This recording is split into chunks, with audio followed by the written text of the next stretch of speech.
कृष्ण कन्हैया लाल की जय। श्री सद्गुरु महाराज की जय। श्री प्राणनाथ प्यारे की जय। श्री बाईजू महारानी की जय। श्री छत्रसाल महाराज की जय। स्वामी श्री लालदास जी महाराज की जय। श्री बीतक कथा महोत्सव की जय। परमहंस महाराज की जय। श्री भद्रावती पुरी धाम की जय। सर्व सुंदर साथ की जय।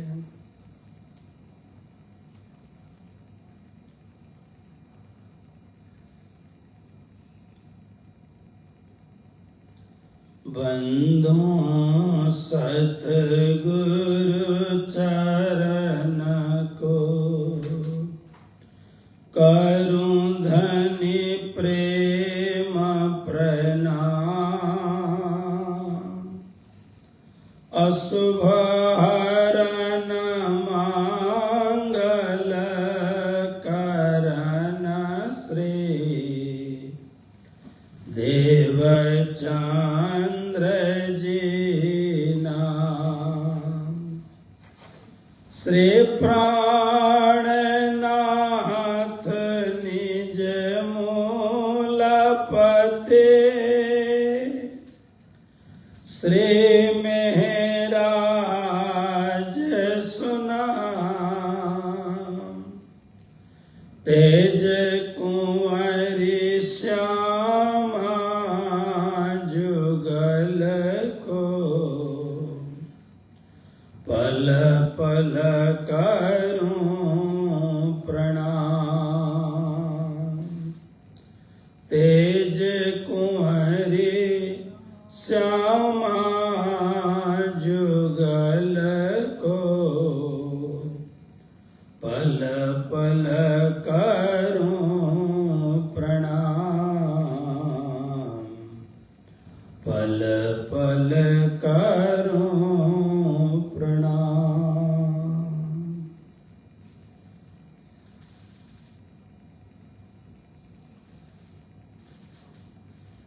धर्मपरायण आदरणीय सुंदर साथ जी, भक्त वृंद, आप सभी को श्री कृष्ण प्रणामी सनातन धाम ह्यूस्टन से कोटि कोटि प्रणाम। आप सभी ने अपने अपने स्थानों में, घर में, सोसाइटी में, मंदिरों में, तीर्थों में, धामों में आप लोगों ने बड़े भाव और प्रेम से श्री कृष्ण जन्माष्टमी का महोत्सव मनाया और छठी होने तक झूला महोत्सव चलता है। झूले झूले झूले रे मारो राज हिंडोलो झूले रे। झूलन को दिन आयो हिंडोले झूलन को दिन आयो। तो यह एक बहुत बड़ा कृष्ण भक्तों के लिए महामहोत्सव है। जो लोग तारतम्य महामंत्र पाकर के भी और उनके पूर्ववर्ती श्री कृष्ण प्रणामी धर्म के अनुयायी होते हुए भी आज जो अक्षराते धामधनी श्री कृष्ण को, जिन्हें हमारे परमहंस ब्रह्म सृष्टियों ने धाम धनी श्री कृष्ण हमारे परम निधान परम रूप प्यारे, परन आवे तोले एक ने मुख श्री कृष्ण कहंत। घर श्री धाम अने श्री कृष्ण ए फल सार तणो तारतम्य। बिना श्री कृष्ण जेती मत सो तो सवै जानिए कुमत। इन सद्गुरु महाराज की दिव्य वाणी को श्रवण करते हुए भी जो लोग विपरीत मार्ग में लगे हुए हैं उन्होंने निश्चित रूप से कृष्ण जन्माष्टमी महोत्सव नहीं मनाया होगा। वो संपूर्ण हिंदू भी जो विपरीत मार्ग में लग करके इतना बड़ा उत्सव नहीं मनाते हैं वो हतभाग्यशाली हैं, यानी उनका भाग्य मर चुका है। ये बहुत बड़ा उत्सव है। स्वयं श्री प्राणनाथ जी महाराज ने कीर्तन में सखी आज बधाई ब्रज घर घर प्रगट्या श्री नंद कुमार, उन्होंने कहा ये तो प्रगट्या पूर्ण पार ब्रह्म, ये जो प्रकट हुए हैं पूर्ण पार ब्रह्म है। ये तो प्रगट्या पूर्ण पार ब्रह्म श्री महामती तणो आधार। महामती, वहां पर मेहराज शब्द भी नहीं है, महामती का आधार है। जब इतने सुंदर सुंदर शब्द रहे हैं तो हम फिर ज्ञान के मोह की मूर्छा में रह करके अथवा विपरीत ज्ञान के घोर अंधकार में डूब करके जो यह महामहोत्सव नहीं मना पाते हैं वो बड़े दुर्भाग्यशाली हैं। उन्हें शास्त्र में आत्मघाती कहा हुआ है। बहुत सुंदर सुंदर शब्द लिखे हैं। श्रीमद् भागवत में तो यहां तक लिखा हुआ है कि वह आत्मघाती है। तो मैं इन बातों को करूं, इससे अच्छा असंख्य सुंदर शब्द, असंख्य कृष्ण भक्त, असंख्य हिंदू समाज ने यह पावन पर्व मनाया है। श्री कृष्ण प्रणामी धर्म के श्री 5 नौतनपुरी धाम, श्री 5 महामंगलपुरी धाम, श्री 5 पद्मावतीपुरी धाम और श्री भद्रावतीपुरी धाम सहित 12 परमहंस पीठ और समस्त छोटे बड़े मंदिरों में, सुंदर साथ के घरों में, यहां तक विदेशों में भी। अब जब विदेशों में श्री कृष्ण प्रणामी सनातन धाम, यहां पर तो हम लोगों ने 2 दिन तक 15 तारीख और 16 तारीख दोनों दिन भव्य से भव्य उत्सव मनाया, कृष्ण जन्मोत्सव और नंद उत्सव, और सब लोगों ने मनाया। मैंने देखा दुबई में हमारे केतन भाई भावसार के घर में बहुत ही सुंदर झूला का मैंने दर्शन किया। सुंदर साथ ने बहुत उत्साह से अपने धाम धनी श्री कृष्ण हमारे धाम धनी के आगमन पर आज हमारे घर राज पधारे, आनंद अंग अपार रे, धन्य धन्य भाग्य हमारा रे। अपने भाग्य की सराहना करते हुए, अपने भाग्य को अहोभाग्य मानते हुए, अहो भाग्यम नंद गोप ब्रजौ कसाम, अपने भाग्य की आप स्वयं सराहना करें। आपको कृष्ण भक्ति मिली हुई है, कृष्ण प्रेम का अपूर्व महोत्सव मिला हुआ है। तो मैं उन सभी असंख्य स्वनाम धन्य परमात्मा के परम भक्त सुंदर साथ को प्रणाम करना चाहता हूं कि आप लोगों ने धूमधाम से कार्यक्रम को सुसंपन्न किया। मेरी जानकारी के हिसाब से जहां मैं सेवा करता हूं, परमहंस पीठ श्री भद्रावतीपुरी धाम में, हमारे बड़ौदा के सुंदर साथ और हमारे समस्त ट्रस्टियों ने मिलकर के, हमारी माताएं जो श्री कृष्ण प्रणामी महिला मंडल हैं, उन्होंने मिलकर के बहुत भव्य रूप से रात को 1 बजे तक बड़े जोश के साथ में कृष्ण जन्माष्टमी का महोत्सव मनाया। और काठमांडू में जहां पर हमारे आश्रम में एक ऑर्फनेज यानी अनाथ आश्रम है और संस्कृत का एक कॉलेज चलता है, वहां पर राधा कृष्ण सेवा संस्था द्वारा संचालित कृष्ण धाम में भव्याति भव्य पूरे 1 महीने की भीतर कथा और कृष्ण जन्म महोत्सव मनाया गया।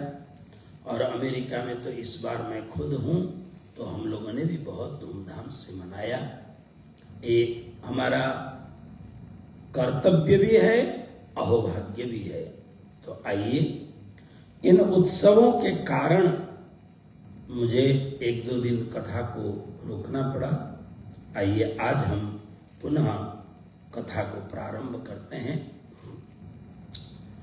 हमारे धाम धनी स्वरूप अक्षरातीत पूर्ण ब्रह्म परमात्मा स्वयं ज्ञान स्वरूप होकर के प्राणनाथ जी के रूप में पधारे हैं।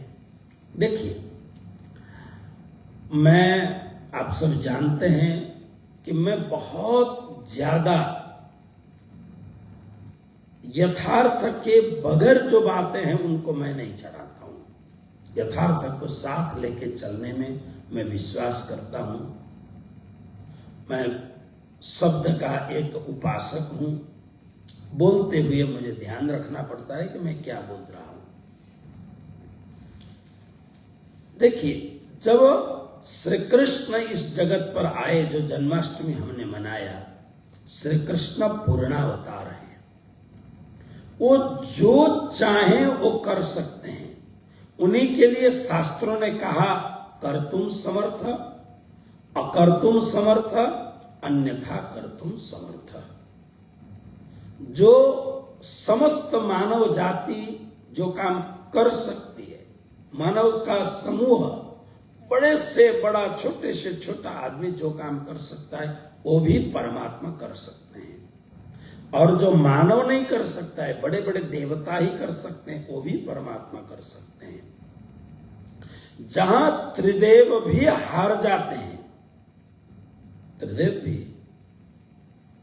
वहां पर वो भी कार्य जो अन्यथा कर तुम, जो किसी के बस की बात नहीं है, जो कल्पना भी नहीं कर सकते हैं, वह भी कार्य कर सकते हैं। वो कृष्ण है, वो ईश्वर है, वो परमात्मा है। इसलिए आपने परात्पर परब्रह्म परमात्मा श्री कृष्ण की 125 वर्ष तक की लीलाओं में देखा आपने। वो माखन भी चोरी करते हैं गोपियों के घर में जाके। लगता है एक सामान्य लुटेरा है, इसलिए उनको चोर कहा। भागा रे देखो चोर भागा, ब्रजे प्रसिद्धम नवनीत चौरम। चोरा है। श्री प्राणनाथ जी महाराज ने तो ढीठ भी कहा है, दुष्ट भी कहा है सखी के रूप में प्राणनाथ जी को। तो नवनीत की चोरी करता है, लेकिन गोपी को वास्तविक अपनी बात कहने के लिए वही कृष्ण 6 वर्ष की उम्र से 60 वर्ष तक का उसका पति बन करके उसको दिखा देते हैं। अन्यथा कर तुम। आपने देखा, युधिष्ठिर महाराज की ओर से एक सामान्य शांति दूत बन करके श्री कृष्ण जाते हैं, लेकिन जब दुर्योधन का घमंड इतना बढ़ गया, वह अपने आप को सर्वसमर्थ मानने लग गया, और जब कृष्ण को कैदी बनाने के लिए, जेल में डालने के लिए, उनको एक साधारण कैदी मान करके अपने सिपाहियों को आज्ञा देता है, पकड़ो इस ग्वाले को, बांध दो, बंदी बनाओ और कारागृह में डाल दो, काल कोठरी में डाल दो। उसके दुष्ट सैनिक आगे बढ़े।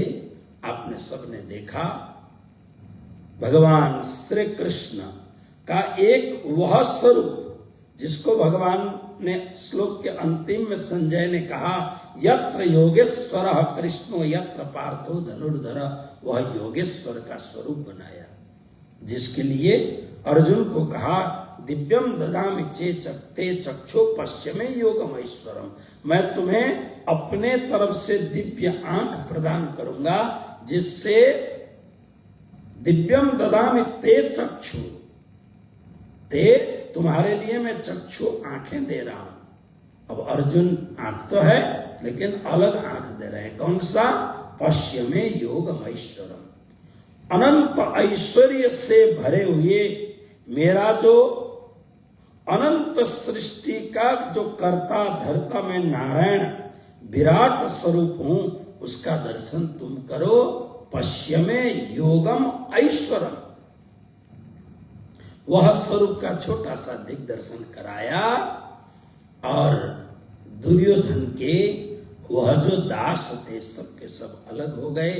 दुर्योधन का भी आश्चर्य की सीमा नहीं रही दुर्योधन की कि ये क्या है। तो ये सब कुछ श्री कृष्ण कर सकते हैं। हमने कभी सुना श्री कृष्ण को सिर में दर्द हो गया हो, श्री कृष्ण को 2-4 दिन बुखार आ गया हो, श्री कृष्ण को कभी खाने नहीं मिला हो, श्री कृष्ण को पेट दर्द हो करके दस्त लग करके परेशान हो गए, ऐसा हमने सुना कभी? वो ब्रह्म है। उनका जो शरीर है, आप ये मत सोचिए उनका शरीर कोई आपके और हमारे जैसे पांच भौतिक शरीर है, नहीं। वह शरीर ही सच्चिदानंद स्वरूप है, जिसे व्यास जी ने कहा सच्चिदानंद रूप आए। वह शरीर ही सच्चिदानंद स्वरूप है। लेकिन सदगुरु श्री देवचंद्र जी महाराज, महामती स्वामी श्री प्राणनाथ जी महाराज, तमाम जो ब्रह्म सृष्टि और आज हमारी आंखों के सामने परम पूज्य ब्रह्मलीन धर्मदास जी महाराज, ठाकुरदास जी महाराज, गुरु जी मंगलदास जी महाराज, परमहंस कृष्ण प्रियाचार्य जी महाराज आदि जो परम संत हुए, ये सब पांच भौतिक शरीर को लेकर के आए हैं। इनमें से जो योग से जो हठ योग है, जैसे परमहंस गोपाल मणि जी महाराज 300 वर्ष से ऊपर जिए, कुछ परम हठ योगी थे जिन्होंने मृत्यु को अपने अधीन कर लिया था, उनकी बात छोड़ दो। और सबको शरीर के द्वारा घटित जो कुछ भी होता है वो सब होता है। इसलिए हमारे सदगुरु श्री निजानंद स्वामी श्री देवचंद्र जी महाराज को तारतम मंत्र प्राप्त करने से पहले बुखार हुआ। बुखार बिगड़ गया, वैद्य ने कहा अब ये मर जाएगा, बाद में स्वस्थ हो गए। स्वामी श्री प्राणनाथ जी महाराज दिल्ली से अनूप शहर जा रहे हैं तो दस्त लग गए, बुरी तरह दस्त लग गया। लाल भाई को तो ऐसे लग गया कि भीतर डर लगने लग गया कि आज श्री जी का शायद अंतिम समय। फिर उन्होंने कहा चिंता मत करो, अभी मैं जाने वाला नहीं हूं, मैं जाऊंगा तो पहले से बोल दूंगा। लेकिन लगा, क्योंकि ये पांच भौतिक शरीर है, इसमें सब कुछ है। हाँ, एक सामान्य विषयी प्राणी की तरह वो रोग से ग्रस्त नहीं होते हैं, लेकिन सांसारिक सभी दशाएं, भूख लगना, शौचादि क्रिया से निवृत्त होना इत्यादि सभी प्रकार की चीजें होती हैं।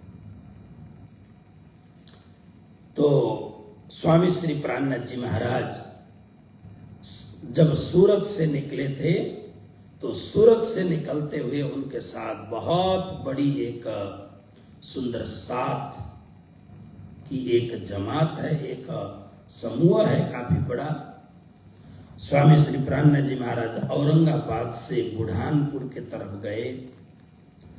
बुढ़ानपुर के पूर्व तरफ जाकर के जहां भी जाते हैं वो तो सत्संग करते ही करते हैं। इस समय लगभग श्री जी महाराज के 63 वर्ष की उम्र है, यानी 39 विक्रम संवत 1739 के लगभग। 40 में तो पन्ना पहुंच ही गए, 39 और 40 के बीच में 63 वर्ष की उनकी उम्र है। 63 और 64 के बीच में स्वामी जी जाते हैं। देखो, स्वामी जी ने बार बार दज्जाल की बात की है, बार बार दज्जाल की बात करते हैं। कहीं भी जैसे सत्संग कर रहे हैं तो औरंगजेब की सेना आकर के जहां वो सत्संग कर रहे हैं वहां के राजधानी में, नगर में आकर के वो नगरवासियों को परेशान करते हैं, राजा को परेशान करते हैं। तो उसमें से अब स्वामी जी का सुंदर साथ समूह काफी बड़ा है, इसलिए वो भी परेशान हो जाते हैं। आपने देखा उदयपुर में क्या हालात हुई, औरंगाबाद में क्या हालात हुई, तो स्वामी जी उसको दज्जाल कहते हैं। यानी भजन भक्ति में, चर्चा सुमिरन में, धर्म के प्रचार प्रसार में जहां भी विघ्न आता है उसको स्वामी जी दज्जाल कहते हैं। जैसे आपने देखा कि वैष्णव ने आदमी खड़ा किया चुगलखोर, उसको कहा कि जाके चुगली कर दो राजा को, कोतवाल को, तो इसको भी दज्जाल कहते हैं। सुंदर सात के बीच में अगर अहंकार बढ़ गया और एक दूसरे झगड़ने लग गए तो भी दज्जाल कहते हैं। अब मुसलमानों, क्योंकि कुरान का अनुवाद करना, कुरान के हार्दिक अर्थ को ठीक ढंग से समझना, अब उसमें से किसी न किसी मौलवी को, किसी न किसी मुल्ला को रखना पड़ेगा, लेकिन वो भी पैसा लेकर के काम नहीं करता है, तो उसको भी दज्जाल कहते हैं स्वामी जी। यानी फिर एक बात कहूं, धर्म की यात्रा में, धर्म कार्य करते हुए जो कुछ भी विघ्न आता है उसको स्वामी श्री प्राणनाथ जी महाराज दज्जाल कहते हैं। तो स्वामी जी ने कहा कि दज्जाल कितने प्रकार के होते हैं, तो अपने प्रवचन के सारांश में लालदास जी महाराज ने इसका उल्लेख किया है। भीतर के 54वें प्रकरण में बहुत सुंदर स्वामी श्री प्राणनाथ जी महाराज कहते हैं, देखो अपनी भक्ति को, अपने भजन को, अपने सुमिरन को, अपने आत्मिक धर्म को अगर सही सही ढंग से रखना चाहते हो, संभाल के रखना चाहते हो, तो दज्जाल से बचने की कोशिश करो। वितक में एक दज्जाल और गोविंद भेड़े की बात, ये दो खास बातें हैं। तो दज्जाल कैसे कैसे, तो स्वामी जी ने अपने चर्चा के अंतर्गत एक खास चौपाई कही, आप लोग चौपाई को श्रवण करें। एक बेईमान औरत और बाजे बजावन हार, तीसरे पढ़ने वाले इल्म के, चौथे जादूगर होशियार। बहुत ध्यान दे के सुनिएगा। एक बेईमान औरत, पुरुष को नहीं कहा, पुरुष भी दज्जाल है, लेकिन बेईमान औरत, स्त्री बेईमान हो, क्या मतलब? स्त्री अगर ईमान वाली होती है ना, तो वह स्त्री के रूप में वो देवी है, वो भगवती है, वो प्रणाम करने योग्य है, पूजा करने योग्य है। इसलिए हमारे यहाँ अब नवरात्रि आ रहे हैं, तो बहुत जगह पर नवरात्रियों में अष्टमी के या नवमी के दिन में छोटी छोटी बालिकाएं, छोटी मतलब रजो दर्शन से पूर्व की जो बालिकाएं हैं, उनको बुला करके उनके पैर धो करके, बड़े बड़े महात्मा उनके पैर धोते हैं। हमारे यहाँ अभी का जो वर्तमान की जो सत्ता है भारत में, इनके बड़े बड़े जो नेता हैं, क्योंकि हिंदू संस्कार से सनाथित ये सरकार है, इसलिए उनके पैर धो करके, पैर धोते हैं अभी नवरात्रि में, उनको स्वादिष्ट भोजन कराते हैं। छोटी छोटी देवियों के उनके पैरों में पड़ करके प्रणाम करते हैं। कारण अष्टावर्ष भवेद गौरी, 8 वर्ष की उम्र तक बालिका को गौरी का रूप माना है। चंडी में अष्टावर्ष भवेद गौरी। रजोदर्शन से पूर्व, अब तो टेलीविजन का जमाना आ गया, इंटरनेट का जमाना आ गया, बच्चों में बहुत लंबे अरसे तक निर्दोषपन कम होता है, यानी भोला भालापन कम होता है। इन चीजों ने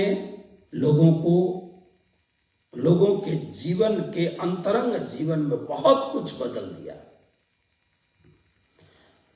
तो जो ईमान वाली स्त्री हैं उनको हमारे यहां देवी की तरह पूजा है। उनके लिए ही ये प्रकरण है। या देवी सर्वभूतेषु मातृरूपेण संस्थिता, शक्ति रूपेण संस्थिता, श्रद्धा रूपेण संस्थिता, भक्ति रूपेण संस्थिता, नमस्तस्यै नमस्तस्यै नमस्तस्यै नमो। इनको साक्षात भगवती के रूप में प्रणाम किया गया है, जो ईमान वाली है। और जो जिन्होंने अपने ईमान को अच्छी तरह से जीवन में नहीं रखा, अपने विश्वास को, जिन्होंने स्वार्थ के कारण, सुख उपभोग के कारण स्वेच्छाचार किया, उनको श्री प्राणनाथ जी महाराज की भाषा में एक बेईमान औरत, उसको बेईमान वाली औरत कहा है। हमारे यहां कहते थे साधु को 4 चीज से बचना चाहिए। अभी कोई माता फेसबुक में बोल रही थी संत को दासी और फलाने को क्या, ये 2 खतरनाक हैं, संत को दासी और क्या कुछ बोल रही थी। तो कहने का मतलब ये है, स्वामी जी कहते हैं दो दज्जाल है, यानी हमारी भक्ति को बर्बाद करने वाला जो दज्जाल है वो कहां कहां रहता है। तो कहते एक बेईमान औरत, बेईमान वाली जो औरत है वो दज्जाल का साक्षात रूप है। दूसरा, और बाजे बजावन हार, ये दूसरे बड़े जो नाटकबाज होते हैं। बाजे बजावन हार का मतलब होता है गाए बजावे तोड़े तान, ताको दुनिया राखे मान। ये क्या है, मैं आपको थोड़ा सा इसकी व्याख्या करके बताऊं। एक ये है कि जैसे आज का यह जो परिवेश है, इतना विचित्र परिवेश है कि अब धर्म जगत का एक बहुत बड़ा भाग है, हिस्सा है, ये है कथा, प्रवचन, संभाषण। अब ये कथा प्रवचन ये 2 प्रकार के हो गए। एक गुरुकुल में रह करके, सच्चे गुरु के श्री चरणों में रह करके, सच्चे और ज्ञानी गुरु के चरणों में बैठ करके केवल पढ़ना नहीं। आपने देखा ना, श्री कृष्ण सांदीपनि गए तो केवल पढ़ाई नहीं की, 64 दिन में उन्होंने योग भी सीखा, प्राणायाम भी सीखा, प्रत्याहार भी, धारणा भी, ये सब कुछ सीखा।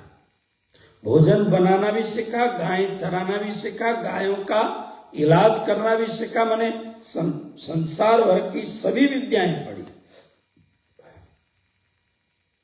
तो हमारे यहां पर क्या था कि गुरुकुल में रह करके, गुरुकुल का मतलब वहां एक गुरु या तो गृहस्थ होंगे, अपनी पत्नी के साथ रहते होंगे, अथवा तो निवृत्त मार्गी परम साधु होंगे, जिनके चरणों में बैठने पर अगर विषय भोगी हो, उनमें भी धीरे धीरे वीतरागपन आने लग जाए, उनमें भी साधुता आने लग जाए, सच्चाई आने लग जाए।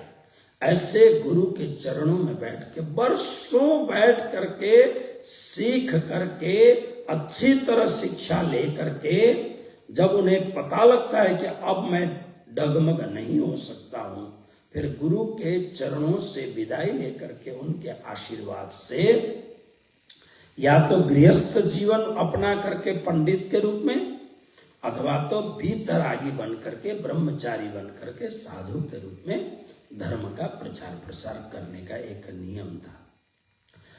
तो वर्षों तक सत्संग सुना है, अलग अलग ग्रंथों के माध्यम से गुरुदेव के उपदेश वचनामृत का श्रवण किया है, प्रणामी अथवा तो सनातन धर्म के सभी शास्त्रों का अच्छी तरह से अध्ययन किया है। तो जब वो बोलेगा तो हमारे यहाँ व्याकरण में एक चीज कहा जाता है, एक सूत्र के लिए, विद्वान किद्रिक वचो ब्रूते को रोगी कचनास्तिक। विद्वान किद्रिक वचो ब्रूते, विद्वान कैसा बोलता है? तो अर्थवत, अर्थपूर्ण बातें बोलता है। एक दूसरी बात क्या हो गई, मैं कहीं निंदा नहीं कर रहा हूं, लेकिन दूसरी बात क्या हो गई, एक ऐसा दिखावटी का जमाना आ गया। एक तो सनातन धर्म को 3000 वर्षों से अलग अलग म्लेच्छ जातियों ने इस सनातन धर्म को कुचलने का दुष्प्रयास किया, लेकिन आज बाहर के लोग नहीं, हमारे भीतर के हम ही में से कुछ सनातन धर्म की विधिति कर रहे हैं। उनको बहुत बुरी तरह से, कारण कि स्टेज को अच्छा बनाने के लिए माताएं आकर के बैठ जाती हैं, सीखना भी बहुत कुछ नहीं है। और दूसरी बात, आप चाहे मानो या न मानो, लेकिन महीने में जो आप लोगों का 4 दिन का जो समय होता है, अगर व्यास में बैठे बैठे ये घटना घटी, अब क्या करोगे? तो इसका हिसाब किताब करना चाहिए। कैसे नहीं करने की बात नहीं, हमारे यहाँ गार्गी वगैरह बड़ी बड़ी माताएं, भारतीय आदि बड़ी बड़ी माताओं ने प्रवचन किया है, ऐसा नहीं कि नहीं किया है, लेकिन इसको मैनेज करना चाहिए कि कैसे किया जा सकता है। और वो छोटे छोटे दूध मुहे बच्चे आकर के प्रवचन करते हैं, रटाया हुआ है। अब ज्ञान की गंभीरता तो है नहीं, लेकिन स्टेज की शोभा बढ़ाने के लिए, एक टीआरपी बढ़ाने के लिए, लोगों के एक झुंड को तैयार करने के लिए ये सब काम होता है। और इसमें भी एक और बात है, भाइयों ने अपना भेष ऐसा बनाया है कि लंबे लंबे बालें होंगी। भाई सुखदेव जी महाराज के लंबे बाल थे, लेकिन उनको दाढ़ी मूछ नहीं काटना पड़ता था, उनके दाढ़ी मूछ आते ही नहीं थे। कारण उसमें लिखा है, तम व्यस्त वर्षम सुकुमार पाद। मात्र 16 वर्ष के सुखदेव जी महाराज थे, 1000 वर्ष की उम्र में भी वो 16 ही वर्ष के थे, इसलिए उनके लंबे लंबे बाल थे। लेकिन आज क्या हुआ, बस लंबे लंबे बाल बनाए, लटक झटक बाल करते हैं, और बस। तो स्वामी जी यहां कहते हैं कि और बाजे बजावन हार। लोगों को आज के समय में ज्ञान नहीं चाहिए, नाचती है दुनिया, नचाने वाला चाहिए, है? बस नचाने वाला होना चाहिए, वही सबसे बड़ा ज्ञानी। अभी मैंने सुना कि आप इस कथाकार को ले जाओगे तो पहाड़ पहाड़ तक सब हिला देगा। अब क्या हिलाएगा? और कुछ हिले या न हिले, लेकिन धर्म के आस्था की जो मजबूत जड़ें हैं, उन जड़ों को हिला करके ये लोग खोखला कर देंगे।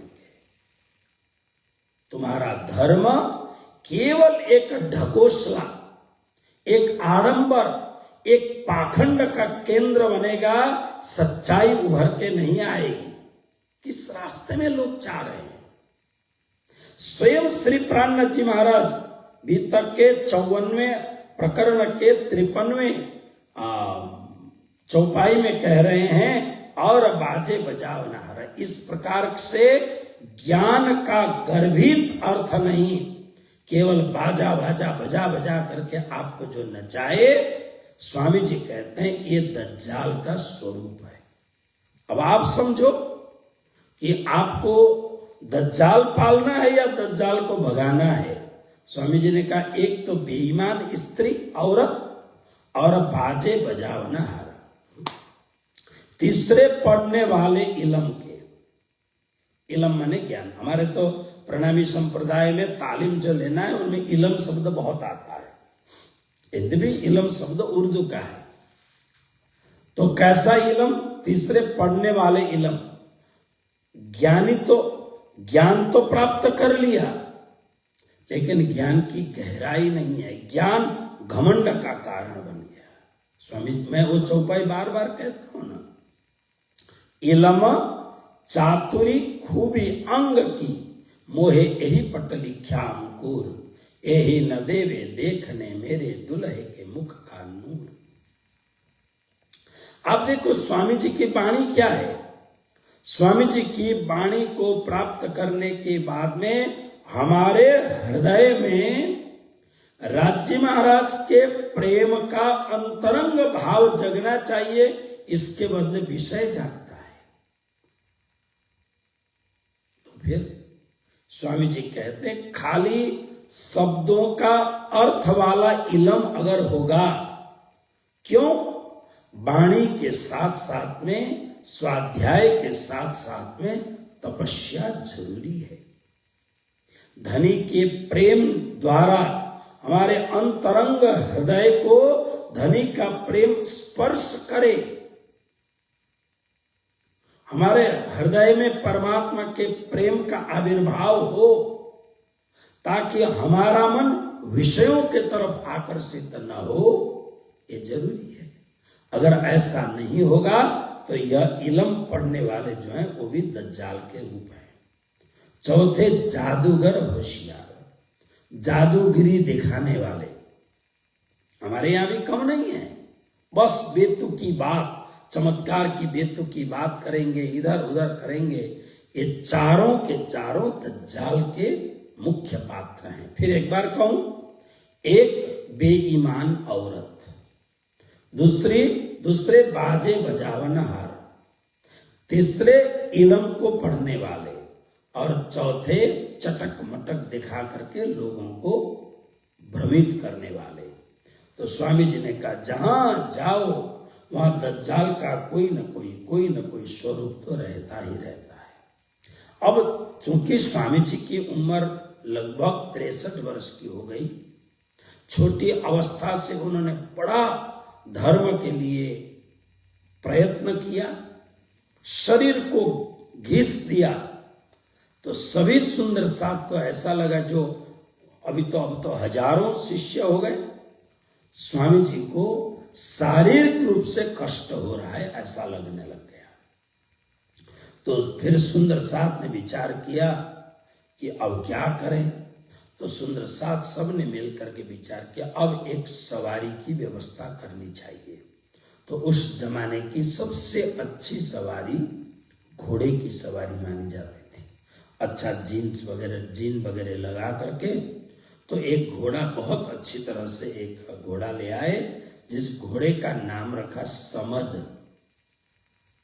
उस समद घोड़े के ऊपर श्री जी महाराज को विराजमान, सबने आग्रह किया, नहीं गुरु महाराज आप इसके साथ रहिए। अब समद घोड़े के ऊपर विराजमान होकर के श्री जी महाराज धर्म की यात्रा के लिए निकलते हैं। जब श्री जी महाराज घोड़े पर विराजमान होते हैं, तब उनको ऐसा लगता है सुंदर साथ को, शास्त्रों में भगवान श्री विष्णु का एक दिव्य अवतार होगा, जो कल की अवतार होगा, जो घोड़े में बैठा होगा। तो सुंदर साथ को ऐसा लगता है कि मानो स्वयं साक्षात कल की अवतार, हाथ में तलवार, मतलब तारतम का तलवार लेकर के अब कलयुग को समाप्त करने के लिए भगवान प्रकट हो गए हैं, ऐसा सुंदर साथ को अनुभव होता है। उसके बाद में स्वामी जी राम टेकरी के राजा को भी समाचार दिया, लेकिन राम टेकरी का राजा जाग नहीं पाया। इस प्रकार से स्वामी श्री प्राणनाथ जी महाराज अपनी दिव्य यात्रा में आगे बढ़ते बढ़ते रामनगर पहुंचे, क्योंकि उधर से रामनगर आए। तो रामनगर आने पर उस समय रामनगर का राजा था छत्र सिंह। स्वामी जी रामनगर आकर के विराजमान होते हैं। वहां भी सत्संग प्रारंभ होता है, लेकिन सत्संग वहां पर हरि सिंह, रामनगर में हरि सिंह, सुजान सिंह, सूरत सिंह आदि सुंदर साथ की जागनी होती है। यही लोगों के माध्यम से महाराजा छत्रसाल जी तक समाचार पहुंचना है। इसीलिए लालदास जी महाराज ने इनका नाम बड़े प्रेम भाव से लिया है। अब देखिए, रामनगर पन्ना की बिल्कुल पन्ना के नजदीक पहुंच रहे हैं। रामनगर में स्वामी श्री प्राणनाथ जी विराजमान थे, लेकिन अकस्मात एक इस प्रकार का बुखार आ गया, जैसे अभी कोरोना गया ना, पुराने जमाने में मलेरिया, काला ज्वर जिसको बोलते थे, हजारों हजारों लोग एक साथ मर जाते थे, जैसे कोरोना के टाइम में हुआ। अब सरकार क्या करती है, बड़े बड़े वैज्ञानिक वर्षों वर्षों लगा के वैक्सीन खोजते हैं, और वैक्सीन खोज करके फिर उस वैक्सीन के माध्यम से उस आने वाली बीमारी को जड़मूल से निकालने का प्रयत्न करते हैं।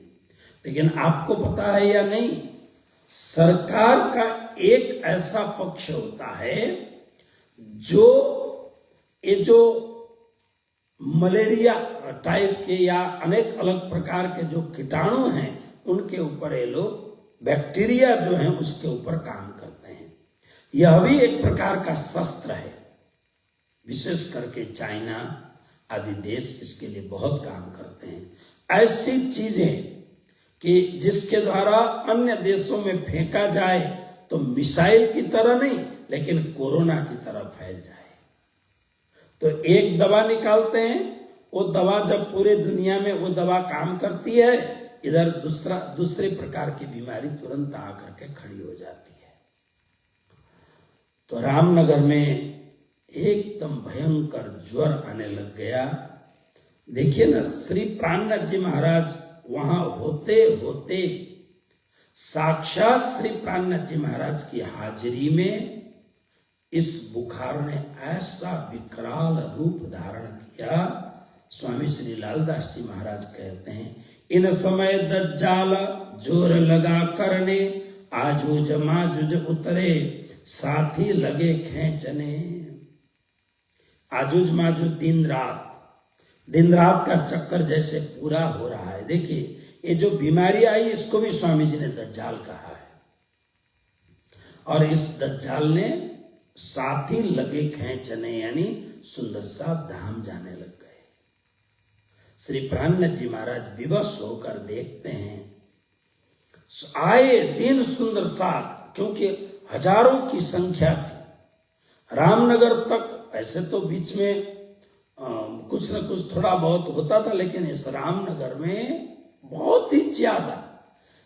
अभी एक सुंदर सा धाम गया, उसको लेकर के शमशान में जाकर के सदगति करके आते हैं, दूसरा तैयार हो जाता है कोरोना की तरह। उसको ले जाके पहुंचते हैं, सुंदर सा डर गए, स्वामी जी बेचैन हो गए।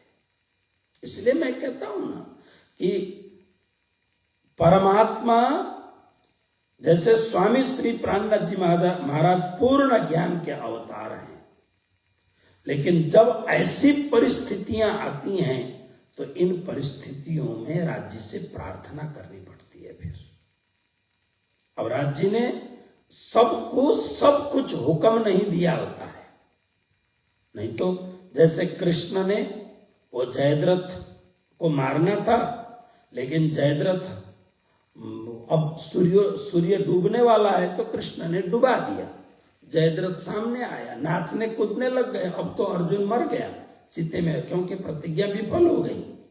उसी समय अर्जुन को कहा, अर्जुन वीर होने के बाद में अगर मरना भी हो तो शस्त्र से विधवा, जैसे सधवा स्त्री पूरे श्रृंगार के साथ चिता में चढ़ती है, वो मरते हैं तो वो सधवा स्त्री मरती है तो उसको पूरा, उसकी जो शव यात्रा है वो भी पूरे भव्यता के साथ ले जाते हैं। स्वामी जी श्री कृष्ण ने कहा, तुम भी धनुष बाण लेकर के अग्नि में कूदो। धनुष बाण लिया और सुसज्जित होकर के अर्जुन जाने लग गया चिता पर। भगवान ने तुरंत सूर्य को पुनः प्रकट किया।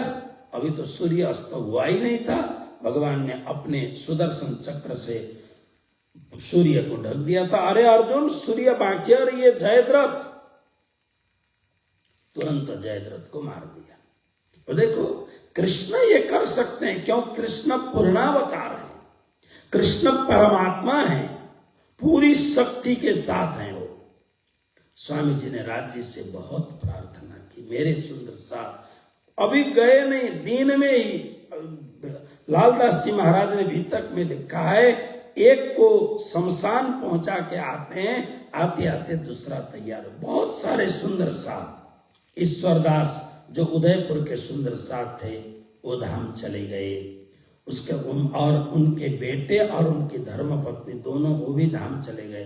कांजी भाई जिसने श्री जी को जेल से निकाला था वो धाम चले गए। रामजी भाई, छबिलदास, चिंतामणि, वो जो महंत जी थे जिनका श्री जी ने सामलदास नाम रखा था, वो चिंतामणि जिनके ठट्ठा नगर में जागनी हुई थी वो धाम चले गए। निर्मल दास, दामोदर भाई, इस प्रकार से कई सुंदर साथ धाम जाने लग गए। अभी देखो, एक को जाकर समाधि देकर आते हैं तो दूसरा तैयार मिलता है। इस प्रकार से बहुत से सुंदर साथ ज्वर से एकदम, फिर प्राणनाथ जी एकदम बैठ गए और बैठ करके मूल स्वरूप श्री राज्य महाराज के साथ चित्त जोड़ करके बड़ी प्रार्थना की, राज्य महाराज ये क्या कर रहे हैं आप? तो फिर राज्य महाराज ने कृपा बरसाई। बहुत सारे सुंदर साथ धाम तो चले गए, लेकिन औरों के लिए राज्य महाराज ने करुणा बरसाई। श्री जी के हृदय में उस समय किरंतन का प्रकरण निकला कि जीवन कितना क्षण भंगुर है, खिन एक लेहू लटक भंजाए, जन्मत ही तेरो अंग झूठो, देखत ही मिट जाए। नींद कैसी आती है ना? नींद कैसी आती है? अभी बैठे नहीं सत्संग में और सोना शुरू हो गया। कृष्ण कन्हैया लाल की जय। तो ये नींद निगोड़ी ना उड़ी जो गई जीव को खाए। स्वामी जी कहते हैं ये जीवन सुंदर साथ अभी बोल रहे हैं, तुरंत धाम जाते हैं, तुरंत धाम जाते हैं। तो स्वामी जी कहते हैं खिन एक लेहू लटक। मैंने बहुत बार ये प्रकरण का उल्लेख किया। लटक भजाए मतलब जैसे किसी पात्र में ग्लास या किसी में पानी लीजिए, उंगली डालिए, उंगली डाल के ऐसे निकालिए तो यहां पर एक बूंद टपकता है ना, अब वो बूंद अभी गिरा अभी गिरा गिरा, उसको लटक भंजाए बोलते हैं। अभी गिरा तभी गिरा। जीवन कैसा है? हमारे संतों ने कहा पानी जैसा बुलबुला इस मान सकी जात। जैसे बारिश होते समय आप देखें, ऊपर से बारिश होती, छोटे छोटे बुदबुदे होते हैं, उसको बुलबुला बोलते हैं। पानी जैसा बुलबुला असमानस की जात, देखत ही मिट जाता है जो तारों प्रभात, देखते देखते मिट जाता है। उसे जन्मत ही तेरो अंग झूठो, देखत ही मिट जाए। ये जन्म से ही कब जाए पता नहीं, झूठा है ये, इसको सच्चा मत मानो। श्री जी कहते हैं भगवत गीता में कृष्ण ने कहा अर्जुन, शरीर कपड़ा है और आत्मा अजर अमर अविनाशी शाश्वत सनातन है, अव्यय है, सनातन है आत्मा। लेकिन शरीर तो कपड़ा है, कब खुले कब फेंक दिया। जातस्य ही ध्रुवो मृत्यु ध्रुवम जन्म मृतस्य च, तस्माद परिहार्यर्थे न तुम सोची तुम रहसी। जन्म शरीर का होता है, इसलिए मरण भी शरीर का होता है। बड़ा तकलीफ स्वामी जी को हुआ है। मूल स्वरूप से बहुत निवेदन किया, अतिशय प्रार्थना की। राज्य महाराज ने प्रार्थना सुन ली और मृत्यु का यह जो एक भयानक मृत्यु का ये जो कराल विकराल रूप था वो थम गया। अभी स्वामी जी रामनगर में हैं।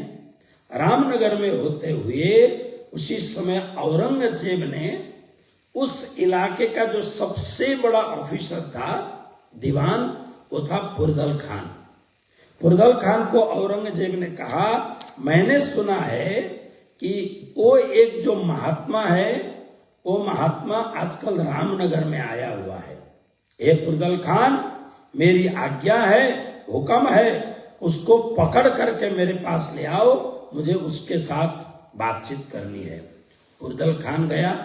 पुरदल खान ने वहां का जो लोकल एरिया का जो ऑफिसर है शेख खिदर, उसको कहा, ए शेख खिदर, हमारे सल्तनत बादशाह सलामत औरंगजेब को और महात्मा को, अब इन सब की बात सबको पता नहीं है, लेकिन उसको पकड़ के लाने के लिए बात की है। अभी अभी तो सिख के गुरु को मारा है, शायद कोई होगा, जाओ। शेख खिदर गया। अब शेख खिदर भी बिल्कुल रामनगर के एरिया में जाकर के, वह जो एरिया है वहां का एक हिंदू ऑफिसर था, उसका नाम था भिखारी दास। भिखारी दास को कहा, जाओ भिखारी दास। वो महात्मा कुछ उनका नाम प्राणनाथ जी भी बोलते हैं, मेहराज ठाकुर भी बोलते हैं, है तो वह हिंदू महात्मा, लेकिन वह उर्दू की भी बात करता है, कुरान शरीफ हदीस सब की बात करते हैं। उनको पकड़ के लाओ। भिखारी दास गए। जाकर के भिखारी दास, अब देखा तो हजारों सुंदर सांप है, उसके बीच में जैसे समस्त तारागणों के बीच में चंद्रमा सुशोभित होता है, ऐसे स्वामी जी भव्य भव्य दिव्य स्वरूप में स्वामी जी उपस्थित हैं, ब्रह्म चर्चा कर रहे हैं। भिखारी दास गया और जाकर के, बड़ा सुसभ्य था, पीछे जाकर के बैठ करके सत्संग सुना। आज उसके मन में स्वामी जी को कुछ भी कहने की इच्छा नहीं हुई, वापस चला गया। शेख खिदर ने कहा, गए? बोले मैं समय देख के करूंगा, तुम शांत रहो। दूसरे दिन भी जाकर के भिखारी दास ने वही, दूसरे दिन भी जाकर के सत्संग,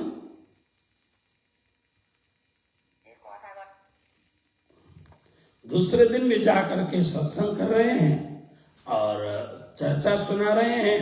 और चर्चा सुनाते सुनाते अकस्मात उसने सुना, उसको तो बड़ा धीरे धीरे भिखारी दास को रंग लगने लग गया, प्रेम भाव होने लग गया।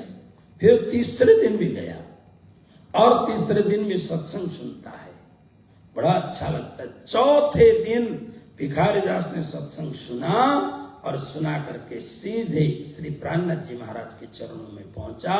लोगों ने ले जाके कहा, महाराज ये हमारे एरिया के बहुत बड़े ऑफिसर हैं। स्वामी जी ने उसको आदर सत्कार दिया। बोलते, मुझे आदर सत्कार की जरूरत नहीं है, मैं तो आपको पकड़ने के लिए आया हूं, क्योंकि औरंगजेब ने कहा है पकड़ने के लिए। मेरे से बड़े 3 और ऑफिसर हैं, 2, तो मैं तो आपको पकड़ने के लिए आया हूं, तो ले जाओ मुझे। मैं तो चाहता हूं कोई मुझे औरंगजेब के पास ले जाए। क्या हिम्मत है, आप विचार तो, कैसी अलौकिक शक्ति है स्वामी जी में। ले जाओ मुझे पकड़ करके, लेकिन किसी की हिम्मत नहीं पड़ती है। भिखारी दास कहते हैं, स्वामी जी मैं अब आपको पकड़ने के लिए नहीं आया हूं, बल्कि आपके उपदेश के चुंबक से मैं पकड़ लिया गया। तो मतलब बस मुझे अपना शिष्य बना लीजिए, मैं आपके चरणों का दास बन करके आपके श्री चरणों की सेवा करूंगा, मुझे आप शिष्य बना लीजिए। सुंदर साहब आश्चर्यचकित हो गए। तुरंत लालदास जी को कहा, कंठी लेके आओ, तुलसी की कंठी। देखो सुंदर साहब के समूह में कुछ सुंदर साहब को श्री जी ने काम दे रखी है कि वो तुलसी साथ में रखते हैं और छिल छिल करके कंठी बनाते रहते हैं, क्योंकि कब किसकी जागनी हो जाए। हजारों सुंदर साथ हैं, सबको अलग अलग सेवा, उसमें ये भी एक सेवा है। लालदास जी महाराज ने तो 36 कारखाने में इसका उल्लेख नहीं किया है, तो मैं उल्लेख कर रहा हूं कि सुंदर, क्योंकि कोई भी प्रणामी ऐसा नहीं हो सकता है जिसके गले में तुलसी की माला न हो। जिसके गले में तुलसी की माला न हो वो प्रणामी ही नहीं है, वो हरनामी टाइप का है। वो प्रणामी नहीं, हरनामी, वो नाम का प्रणामी है। गले में तुलसी की माला अवश्य, और वह भी बाजार में खरीद के नहीं, गुरु के हाथ से प्राप्त करना चाहिए। और गुरु भी वो नहीं जिसको श्री जी ने कहा, समझी बुझी गुरु कीजिए साधु भाई, समझी बुझी गुरु कीजिए। तो इसलिए कंठी चाहिए। लालदास जी को मंगाया, कंठी लाए, भिखारी दास के गले में कंठी पहनाई और सिर में रुमाल उड़ाया। पायो निज नाम वासना जागे पायो निज नाम आत्म जागी। बस कृपा हो गई। भिखारीदास यहां से तारतम लेके गए, चंदन बंदन लगा करके शेख खिदर के पास में। शेख खिदर ने पूछा क्या हुआ? बोले होना क्या था, ये देखो मेरे गले में तुलसी की माला है, मस्तक पर दिव्य चंदन है, गोपी चंदन। मतलब 4 दिन मैंने उस महात्मा की कथा सुनी, मैं उनका मुरीद हो गया, समर्पित हो गया। मैं तो उनके चरणों में अब हमेशा के लिए समर्पित हो जाने वाला हूं। इसलिए मैं नहीं कर सकता हूं, आप खुद कर लो। शेख खिदर आया और शेख खिदर आकर के देखो, ये जो भिखारीदास है ना, इन्होंने पद्मावतीपुर धाम तक जाकर के अंतिम तक सेवा की इन्होंने। मुझे लगता है यही भिखारीदास जी ने अंतिम तक हिसाब किताब का काम किया और इनकी ही वंश परंपरा आज भी करती है शायद, अगर मैं भूल नहीं कर रहा हूं तो शेख खिदर ने जाकर राजा को कहा, राजन ऐसी ऐसी बात है। राजा डर गया, बोले मैं इस पचड़े में पड़ने वाला नहीं हूं। अब शेख खिदर खुद गया, राजा को जवाब तो देना है, बादशाह को, सलामत को। शेख खिदर जाकर के देखता है भव्याति भव्य स्वरूप स्वामी जी का। आप ललिता के प्रसंग में सुन लीजिए ना कैसा स्वरूप था। सुंदर स्वरूप सुभग अति उत्तम, मुझ पर कृपा तुम्हारी, कोट बेर ललिता कुरबानी, मेरे धनी कायम सुखकारी, वारी रे वारी मेरे प्यारे वारी रे। श्री जी कद काठी, सब कुछ से इतने सुंदर, और जो साक्षात पूर्ण ब्रह्म परमात्मा के अवतार हो, उनका स्वरूप क्यों न सुंदर होगा। सुंदरी किम न सुंदरम। शेख खिदर आश्चर्यचकित हो गया। शेख खिदर को आया देख करके स्वामी जी ने तुरंत अपने प्रवचन का रुख बदल करके पूरे कुरान की चर्चा कर दी। दावातुल अर्ज जानवर की बात की, जिसमें जो बात हो चुकी है कि हाथी के तरह कान होंगे। कौन है ये? जो जीव पापी है वही है ये दावातुल अर्ज। कयामत का समय आ चुका है। स्वामी जी ने ऐसे जोश जबराइल में उन्होंने कुरान की चर्चा की, शेख खिदर आश्चर्यचकित हो गया। थोड़े दिन सुनने के बाद में स्वामी जी के चरणों में आ गया। स्वामी जी को कहा, महाराज मैं आपको पकड़ने के लिए आया हूं, मुझे दिल्ली से हुक्म है, ले जाओ, लेकिन अब मैं नहीं ले जाऊंगा आपको। क्यों? बस मैं तो आपका मुरीद हो चुका हूं, मैं आपके चरणों में आ गया हूं, मैं कुर्बान हो गया हूं आपके चरणों में। तो बस मुझे भी वो तारतम मंत्र दीजिए। क्या मुझे हिंदू होना पड़ेगा? स्वामी जी ने कहा नहीं, तुम मुसलमान रहो, लेकिन पूरा हुलिया बदल डालो। क्या कि तुम लोग सवेरे नाश्ते में भी मांसाहार करते हो, दिन में भी मांसाहार करते हो, रात को भी मांसाहार करते हो। ये सब छोड़ो, पीना तंबाकू, ये जो 5 वस्तु निषेध है वो सब छोड़ो, और 5 वस्तु निषेध होकर के पवित्र भोजन, शरीर मत बदलो, स्वभाव बदलो, आचरण बदलो। अब तुम जो 4-4, 5-5 शादियां करके दिन रात बच्चे जन्माने में लगे रहते हो, नहीं, एक पत्नी व्रता बनो, धर्म की सेवा करो। दिन रात संसार में ही लगे रहोगे तो खाक धर्म का प्रचार करोगे नहीं। तो वो पूरी तरह से स्वामी जी का समर्पित शिष्य हो गया शेख खिदर, और इसने तारतम मंत्र की दीक्षा ली। श्री जी ने वही राज्य महाराज का तारतम महामंत्र दे करके शेख खिदर को भी प्रणामी बना दिया। इसने राजा को कहा, महाराज, वो महाराज एक बार दर्शन तो करने जाओ। तो राजा ने सोचा जाना तो चाहिए, चला गया। लेकिन इसने सुना था ये महात्मा के पास जाओगे ना, ये छूते हैं, जब प्रणाम, अब महात्मा है तो सिर तो झुकाना पड़ेगा, ऊपर कुछ डाल देते हैं, राख वाख कुछ डाल देते हैं, उसका ही हो जाता है। इसलिए राजा गया तो सही, दूर में जाके खड़े खड़े दर्शन करके भाग के वापस आ गया, कहीं मैं इनका शिष्य न हो जाऊं। ये भी नहीं हुआ। स्वामी श्री प्राणनाथ जी महाराज ने सोचा कि इसके भीतर कोई अंकुर नहीं है, यह भी शाकुंडल सखी का रूप नहीं है, शाकुमार भी नहीं है, इसलिए अब मैं आगे बढ़ूं। तो स्वामी श्री प्राणनाथ जी महाराज वहां से रामनगर से होकर के गढ़ा चले गए।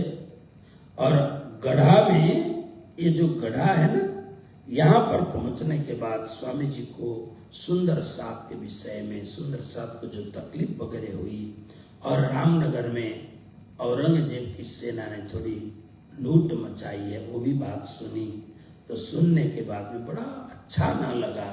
स्वामी जी ने कहा ये नाम जो गढ़ा रखा है, गढ़ा माने गड्ढा, नीचे चला गया। तो इसलिए लालदास जी महाराज ने कहा लागे लानत गढ़े को उस दिन से हुआ खुआर।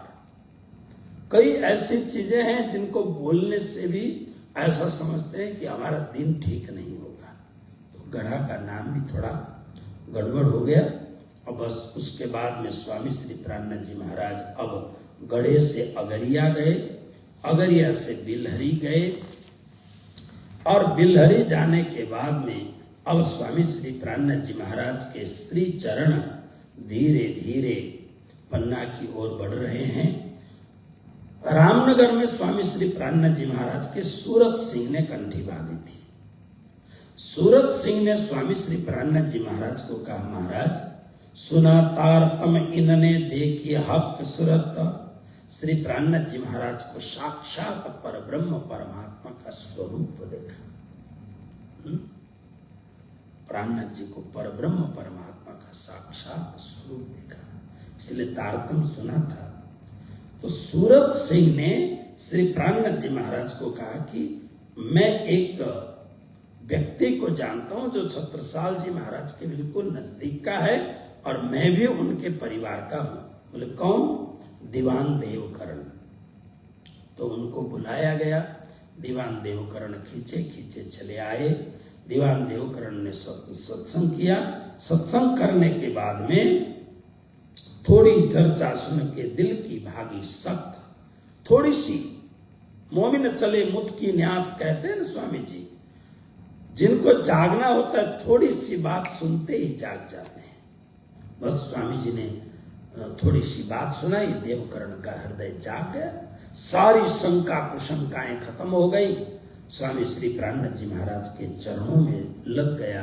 बोले स्वामी जी ने कहा तुम क्षत्रिय हो, तुम्हारा खान पान शुद्ध नहीं होगा, थोड़ा 1-2 दिन मेहनत तो करो। बोले नहीं, बस आपके दर्शन हो गए, चर्चा सुनी, मेरा सारी शंकाएं समाप्त हो गई हैं, मुझे दीक्षा दीजिए। स्वामी जी तो जानते थे ना इसके भीतर क्या है। तुरंत स्वामी जी ने लालदास लाओ कंठी पायो निज नाम सुंदर साथ गाने लग गए और सब सुंदर साथ कहने लग गए। ब्रज में खेले रास में खेले नौतन पूरी विश्राम पायो निज नाम आत्म जागी। श्री देवचंद्र जी तारतम ल्याए खोली दिए परम धाम पायो निज नाम आत्म जागी। तारतम मंत्र दिया देवकरण। फिर देवकरण के साथ बैठ करके चर्चा करते, भाई देवकरण देखो मैं परमधाम की बात तो करता हूं लेकिन भारत की दुर्दशा को देखो। दीवान देवकरण बड़े बुंदेलखंडी क्षत्रिय महावीर थे, छत्रसाल महाराज के भतीजे थे और छत्रसाल जी के दीवान भी थे। लेकिन छत्रसाल जी महाराज के साथ कुछ अनबन हो गई। छत्रसाल जी का प्रभाव जबरदस्त था, इसलिए उनको छोड़ करके, पन्ना की भूमि को छोड़ करके ये यहाँ आकर के रामनगर में बैठे थे। लेकिन आज कहा आपकी जो हिम्मत है, आपका जो पौरुष है, आपके भीतर जो जाज्योद करने करने का सामर्थ्य देखता हूं मैं, इसलिए मैं जाकर के छत्रसाल को ये समाचार देता हूं, महाराज छत्रसाल को, मेरे चचा को। स्वामी जी ने उनको भेजा और बहुत सारे, अब रामनगर से दीवान देवकरण जी कुछ सुंदर साथ कुछ अपने साथियों को लेकर के, उस समय महाराजा छत्रसाल जी मऊ पन्ना में नहीं है, वहां से 40 किलोमीटर दूर मऊ में विराजमान है, क्योंकि मऊ को अभी अभी मुसलमान के चंगुल से उन्होंने गुरिल्ला युद्ध करके छुड़ाया था। वो वहां चले गए।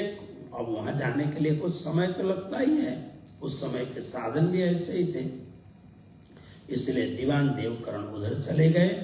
स्वामी श्री प्राणनाथ जी महाराज ने सारे सुंदर साथ को उनके उनके अपने अपने काम का विभाजन कर दिया था।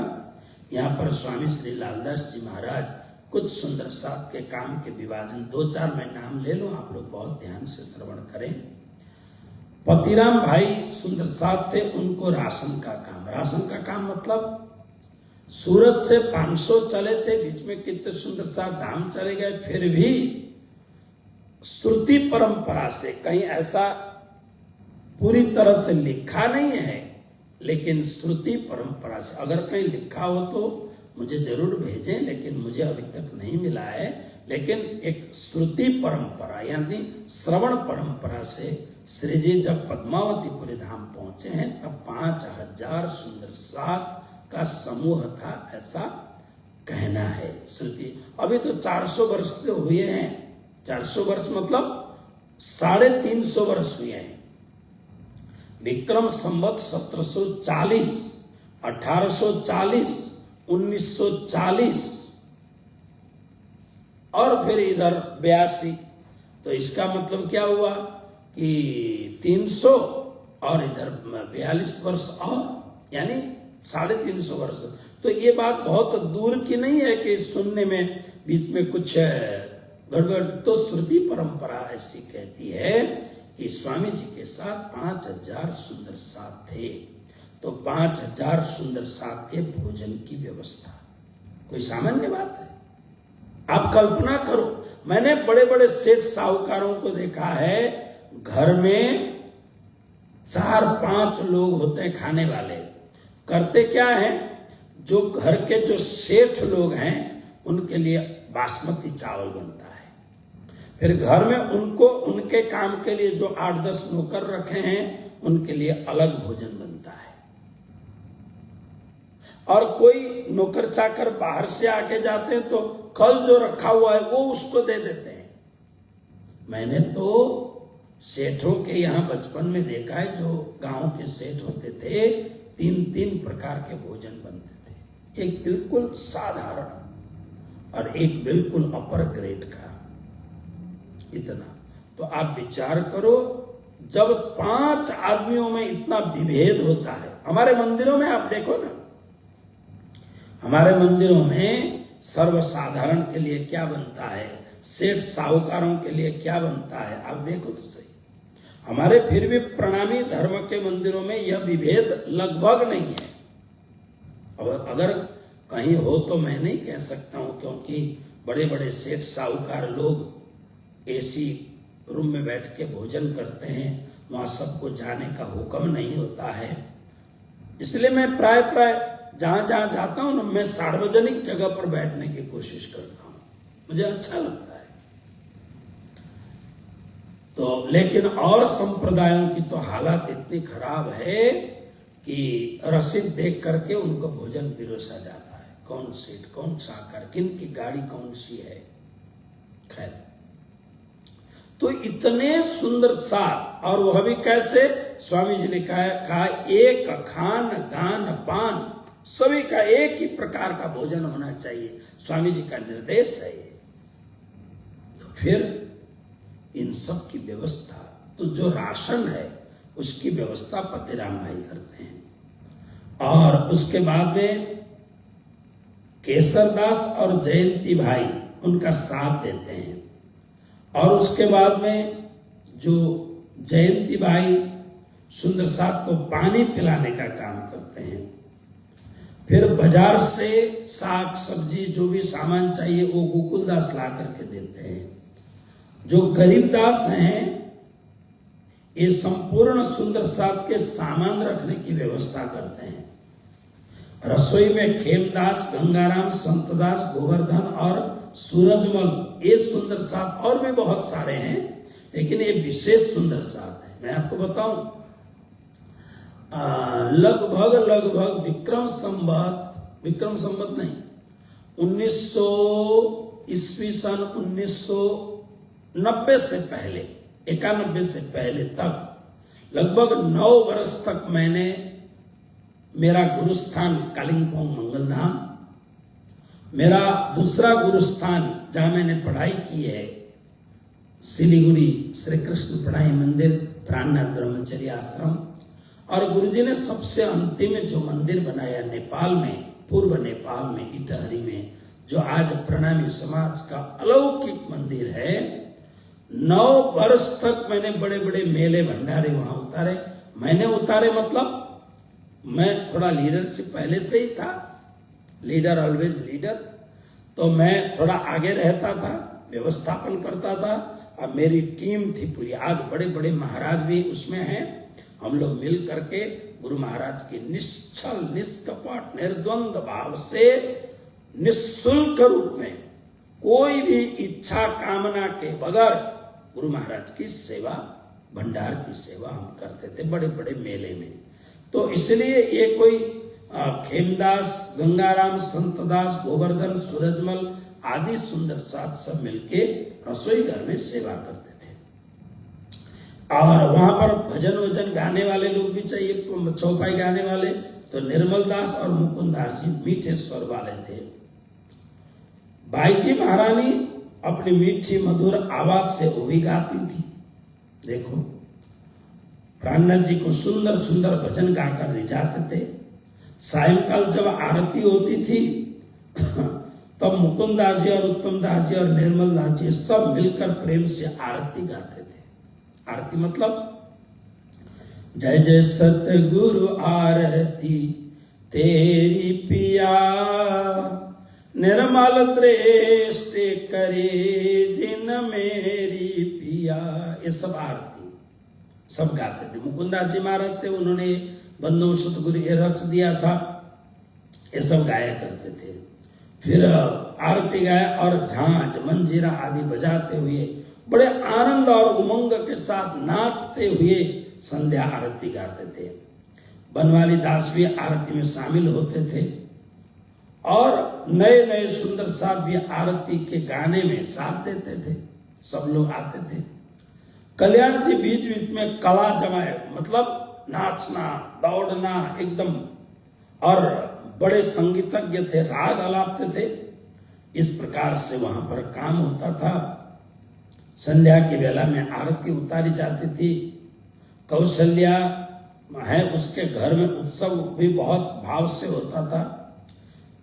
जयंती काका, जिनको वितक में काका कहा गया है, वो भी उत्सव रसोई का कार्यक्रम देखते थे। तो ये सारे बहुत सारे हीरामन, अनंत भाई, गंगाराम आदि सुंदर साथ भी रात्रिकालीन कीर्तन में सम्मिलित होते थे। अब इधर क्या हुआ, इधर छत्रसाल जी महाराज को इन्होंने जो उनके भतीजे हैं उन्होंने जाके सुनाया, और सुनाने के बाद में उनको भी लगा कि ये तो बात सही है। तो इसी समय स्वामी श्री प्राणनाथ जी महाराज ने लालदास, उत्तम दास और जीवन दास को कहा, आप भी जाओ जरा, बहुत दिन हो गया वो आ नहीं रहे, स्वामी जी को मिलने की तड़प जागी हुई। देखो स्वामी जी अच्छा शिष्य हो ना तो गुरु का भी हृदय खींचता है, अच्छा शिष्य हो तो गुरु के भी हृदय को खींचता है। तो स्वामी जी को भी मिलने की इच्छा है। ये लोग गए और जा करके दीवान देवकरण भाई पहले ही जाके सब कुछ बता दिया था। स्वामी जी को कहा, अपने काका जी को कहा कि हे छत्रसाल जी महाराज, मुझे लगता है आपको जिस महात्मा ने जो बताया था वो 12 साल पूरा हो रहा है, ऐसा लगता है। आपको उन महापुरुष का आप दर्शन करेंगे ना, जैसे समर्थ गुरु रामदास ऐसे महापुरुष हैं वो, उन्होंने कहा। और देखो तो सुंदर साहब भी आ गए, मैं विलंब किया इसलिए अब छत्रसाल जी महाराज ने कहा जाओ उनको लेके आओ।